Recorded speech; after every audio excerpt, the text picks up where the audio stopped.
So, ito ang butterfly garden. Ay, nani. Madami yan. Anong ginagawa nilang dalawa? Ay, ang ganda. Ay, naku! Nagsisex sila! Ulo ka mainay. Ika, picture na natin.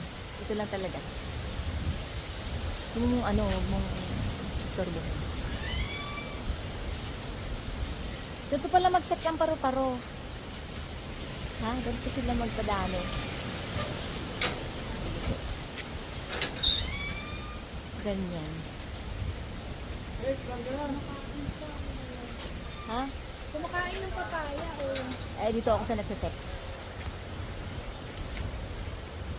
Pasensya na kayo, hangin lang kasi ako nakakita ng nagmi-mate na ano, paro-paro. Madami. Kumakain pala ang mga paro-paro ng papaya. So, dito libre. Tsaka sa museum libre din. Lang ng flower. Ang sarap naman ang simoy ng hangin. Ang sarap. Ang ganda. Kaya lang medyo maambon.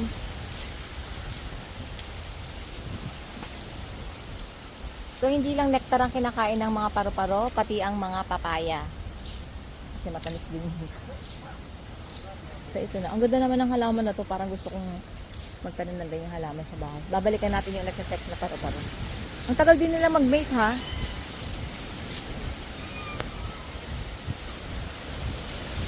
Ang tagal na mag-mate ng paro-paro. Ano na pa to? Tapos hindi sila kayang paghiwalayin ng malakas na hangin. Dapat ganun din sa relationship. Kahit gaano pa kalakas ang dalugyo ng bagyo, hindi naghihiwalay. Oh. Medyo parang aso matagal, no? Matagal po. Ganyan po po na pag nagko-connect po sila. Oo nga, nagme-mate sila. Matagal, no? Hindi katulad ng parang itik, ganun. Ay, ano madam? 3 hours po. 3 hours? Yes po. Weh! Oo madam. Hindi ka pa rin Pete? Wala, pakatagal mo nyo namang mag-mate. 3 Ano hours po talaga talaga. Sa butterfly po. Totoo ba to? Half day ano? Pete? Hindi yung totoo. Ha? Yes madam. Hindi po inabot daw na maghapon daw. Maghapon? Paano mo nasabi? Ganun po talaga madam. Grabe ah, tapos ang hangin-hangin ah. Ganun po man yung environment nila madam. Grabe no. Sige, babay paru-paro. So, ganito muna. At saan nag-uumpisa? Kuya, wag mo hawakan, natatakot. Asan yung egg? Pupunto ko yan. Kunin ko yun. Eto. Nagkaroon ng maraming higad. Higad. Ito yung mga butterflies na gustong-gusto natin. Ito siya itsura niya. Nakakatakot naman ito. May gulay. Nakakatakot. Ang Ito, dami bagay niya. yung butterfly siya. Ito yung kukun. Sobrang nakakatakot.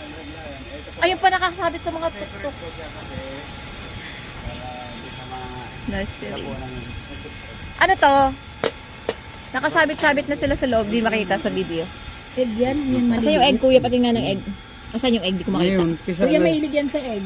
Ngayon, pisa na siya. Ayun yung Ah! caterpillar niya. Yan pala yung umuubos ng kalamansi ko, ha? Yan. Ito po siya. Bakla, gulat na gulat ba ako kanina sa'yo? Ano po yan ako? Kasama na tayo, nagulat pa ako. Huwag kasama na lang. Natakot ako dyan. Ay, naku, ayoko niyan. Ano ba yan? Mga egg yan. Ang OA Ah, egg. Egg pala niya yan. Kaya separate namin. Iniintay namin siya Sila mapisa. separate mo pa? Hindi ba sila nature na lang ang bahala magparami sa sarili OA nila? ka. Di siya dadami. Nakainis ka. Ah, talaga? Pila ng tulong ng ano? Ano to? Uy, ano, Yan ang regular ka na malapit dito? sa magpa-butterfly. Kuya, anong regular ka dito? Ikaw ang nag-aalala. Agency po. Ah, agency. Oh, ang jackpot ng Hindi ano ng agency. government nyo. Yan na. Sila. Ano si Yan Mek? yung Ay, tatawag na cocoon. si Mek.